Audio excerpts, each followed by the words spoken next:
বলছো না যে? কিছু হয়নি আলিয়া, আজকে আমার ইয়াসিনের সঙ্গে দেখা হয়েছিল। ভাইয়ের সাথে দেখা হয়েছিল? কোথায়? ও গো, বলো বলো কোথায় দেখা হয়েছে? তোমার ছেলে এখন বড় কোম্পানি ম্যানেজার, তার অনেক অনেক টাকা। হে, তুমি কি বলছো? আমার ছেলে ম্যানেজার হয়েছে? ও তো আমাদের কিছু জানায়নি। ভাই অত বড় কোম্পানির ম্যানেজার হয়েছে, আর তুমি কাঁদছো কেন? ছেলের যে টাকা হলে বাবা মাকে ভুলে যায়, সেটা আমি জানতাম না। ওই ছেলে মানুষ করতে গিয়ে আমি ঠিক মতো খাইনি, কোনো কোনো দিন পানি খেয়ে ঘুমিয়েছি, ওদেরকে যখন যা চাইছে তাই দিয়েছি, শুধু ছেলেটাকে মানুষের মতো মানুষ করার লেগে। আর আজ সেই ছেলে আমাকে আব্বা, কি হলো তোমার? বলো আমাকে, বলো। ইয়াসিন আমার গালে চড় মেরেছে, আর বলেছে আমার গা নাকি দুর্গন্ধ।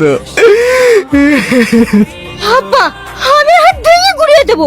দাঁড়া মা, ও যে মানুষের মতো মানুষ হয়েছে এতে আমি অনেক খুশি। ও যে আমাকে চড় মেরেছে এতে আমার একটু কষ্ট হয়নি। তোমার হয়নি, কিন্তু আমার হয়েছে। আমি এক্ষুনি যাবো। মাহি, মাহি, বিশু ভাই, বিশু ভাই। কিরে মাহি, কিছু বলবি? আমার সে বড়লোক ভাইটা কোথায় থাকে জানো? ওর তো এখন ভিআইপি ব্যাপার, বহরমপুরে বাংলোতে ডি ব্লক 38 নাম্বার বিল্ডিং এ থাকে। মাহি তুই? কি হলো, কে তুমি? ওকে মারছো কেন? ওকে জানো? হ্যাঁ জানি, ওটা আমার ভাই। ভাই, তাহলে এভাবে মারছো কেন? আমার উচিত ছিল ওর হাত দুটো ভেঙে গুড়িয়ে দেওয়া, কিন্তু আমি পারলাম না। ভাই তো তাই। মাহি খবরদার, খবরদার, তুই ওর নাম ধরে আমাকে ডাকবি না। পয়সা দমবে, তুই আজ অন্ধ হয়ে গেছিস। যে বাবা খেয়ে না খেয়ে তোকে মানুষ করার জন্য তার সর্বোচ্চ শেষ করে দিয়েছে, আর তোর সেই বাবাকে চড় মারতে দ্বিধাবোধ হলো না? হাত একটু কাঁপলো না? তুই মানুষ? তার মনে হয় রিক্সাওয়ালা তোমার আব্বু। শ্রাবণী, চুপ!